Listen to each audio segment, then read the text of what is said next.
Well, critics agree. The results are in.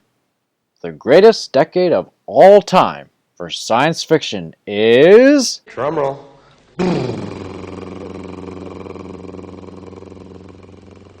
the 1980s. Except, no. While the 1980s did have a lot of fun sci-fi movies, most of which are childhood favorites of mine, and the overwhelming majority of which I, and many like myself, can and will keep coming back to, I firmly believe, looking around at the day and age and current state of the world in which we live, that the more relevant decade, and, by extension, the better decade for science fiction is... Drumroll.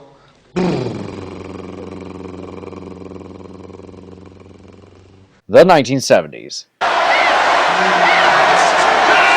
Just hear me out, okay?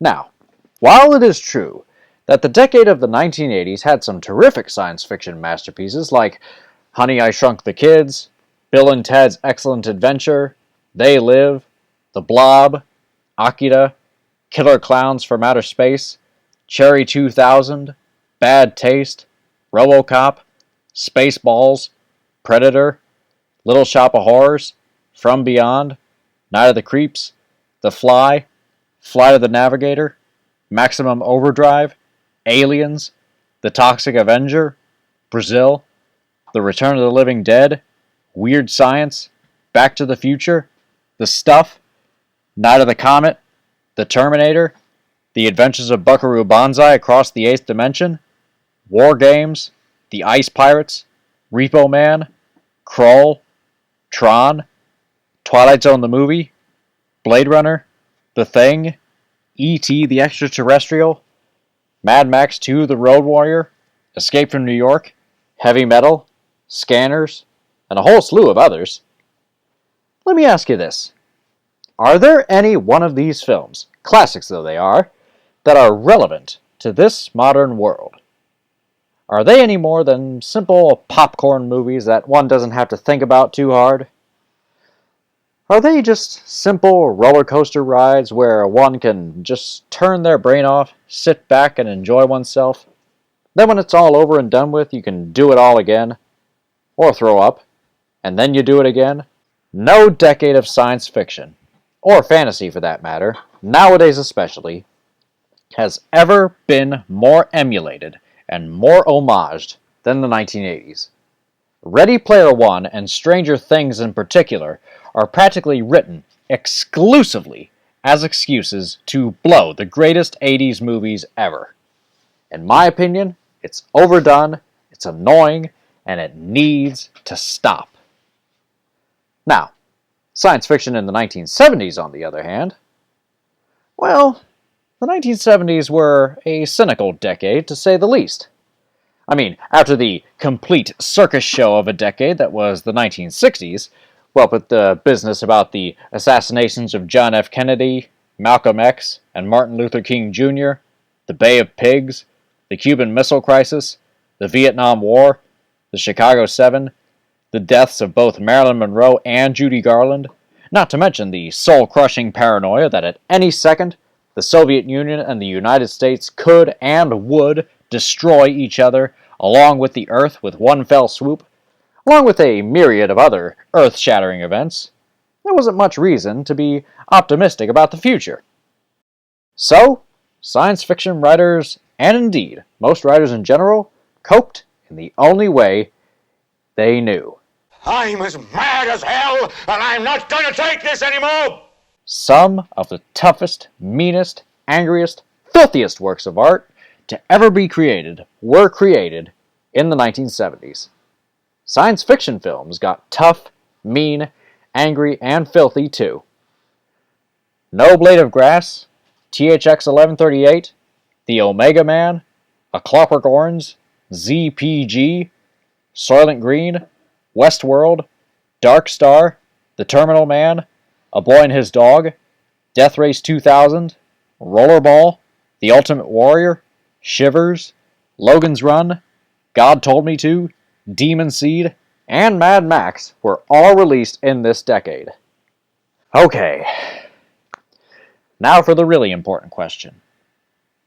We live in cynical times. That much is true. It's more true than it's ever been in the past 50 years. If I were to show you THX 1138 and Back to the Future, back to back, one immediately after the other, which film would you find the more relevant? I'm not asking you which one you would enjoy more.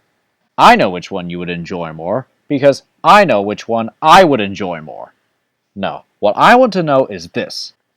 Of those two movies, which one could you see happening within your lifetime? Heck, forget about within your lifetime. Which one do you see happening right now? See what I mean by how we live in cynical times?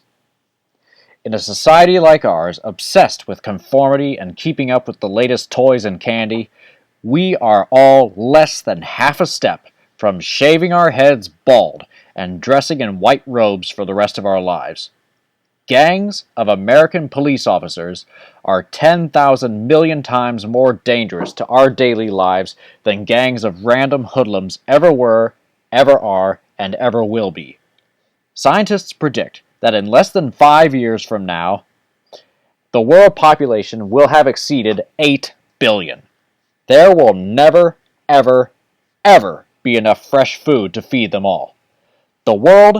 This world, is teetering even closer to the brink of World War III than we ever were in either the 1960s or the 1980s. Reality television has become a lot sillier in recent years, but it shows no signs of becoming any less cruel. And as for celebrity culture, tell me, do you know how old Britney Spears is? Or Christina Aguilera? Or Jennifer Lopez? When was the last time you saw any of them produce something noteworthy or meaningful? When was the last time any of them were in, hip, cool, with it? Ours is a society that is obsessed with youth.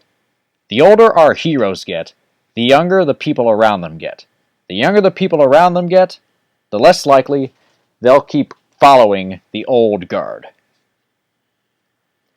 Listen, I'm going to be 31 this year. I'm older than the Super Nintendo, but younger than the Sega Genesis. Growing older is something I've been thinking about more and more lately. Depending on who you are, life may not physically end at 30.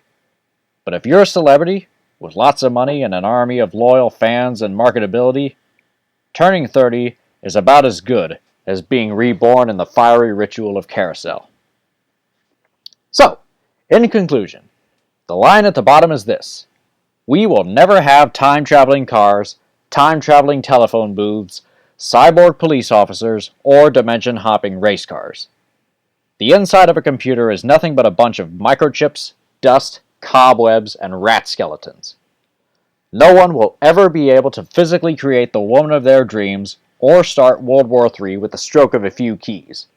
Aliens really are that ugly, and they want nothing to do with us. None of us are or ever will be enough of a threat to be targeted by a killer robot from the future. The island of Manhattan is a maximum security penitentiary from which no one can enter or exit.